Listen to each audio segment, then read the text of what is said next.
All right, let's dive in. Today, we're not just going to define a political term, we're going to tell a story, the 300-year-old story of liberalism.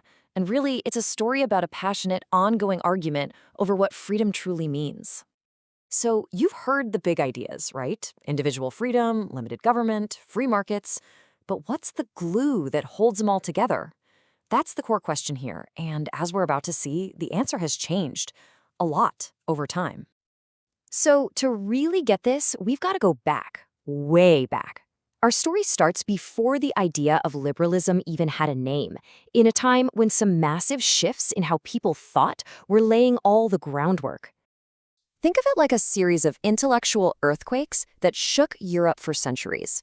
First, you had the Renaissance, which put human experience front and center over religious dogma. Then came the Reformation, which was all about individual faith instead of just church rituals.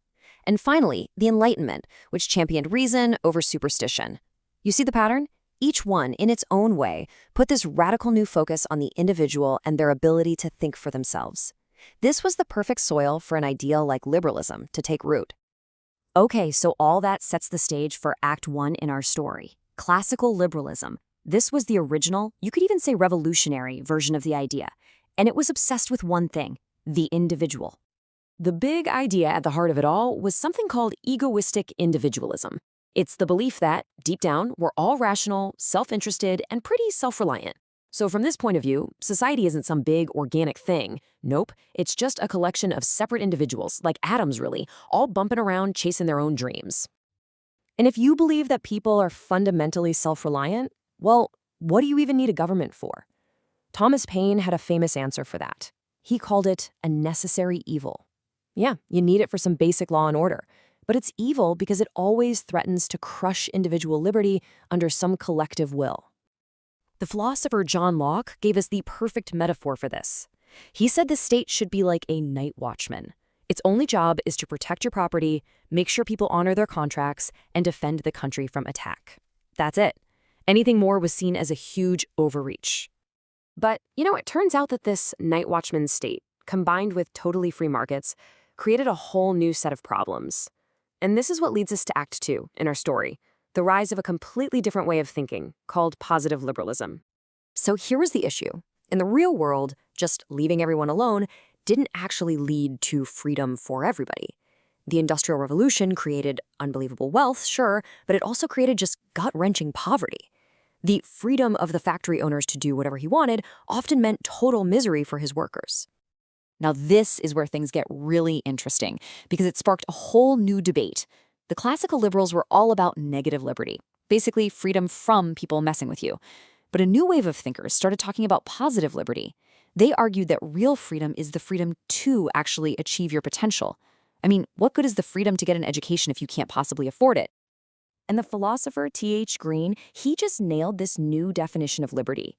He said it's not just about not being in chains. It's about having the power or capacity to do something worth doing.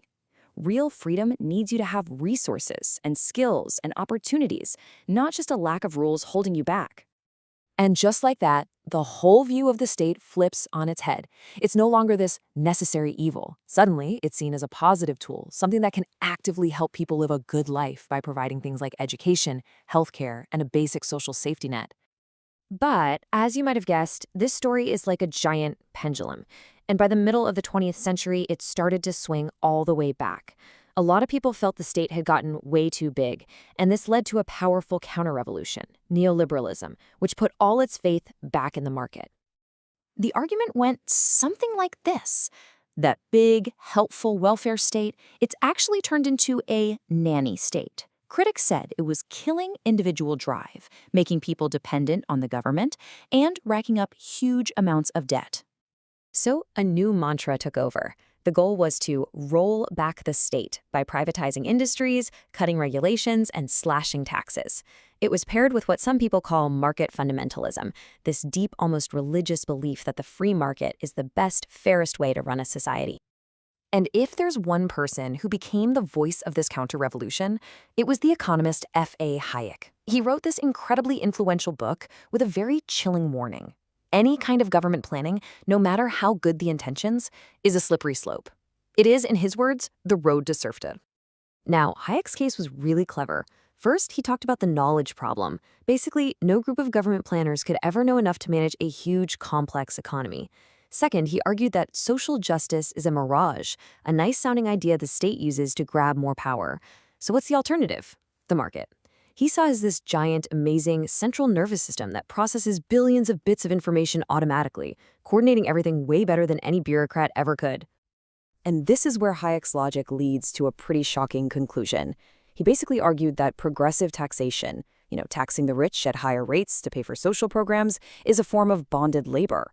You're forcing some people to work for the benefit of others, and for him, that was a profound violation of their freedom. Then the philosopher Robert Nozick took this idea and ran with it, all the way to the finish line. He brought back the old night watchman state. He said the government has exactly two legitimate jobs. One, protect people from violence and theft, and two, enforce contracts. And that's it. Anything more, especially taking money from some to give to others, is just plain wrong. So, after all this back and forth, where does that leave us? Well, it's pretty clear that liberalism isn't some fixed ideology with all the answers. It's more like a giant, unfinished conversation that's been going on for centuries. And this chart, it just lays out the whole story perfectly, doesn't it? You can see the journey right there. From the tiny, minimal state of the classical liberals to the big welfare state of the positive liberals, and then back to the rolled-back state of the neoliberals. It's just this dramatic pendulum swing, all centered on one question: what is the government's job? And guess what? That pendulum is still swinging today. Every time we have a major boom and bust cycle, like the financial crash back in 2008, you hear fresh calls for more government regulation and intervention. This debate is nowhere near finished.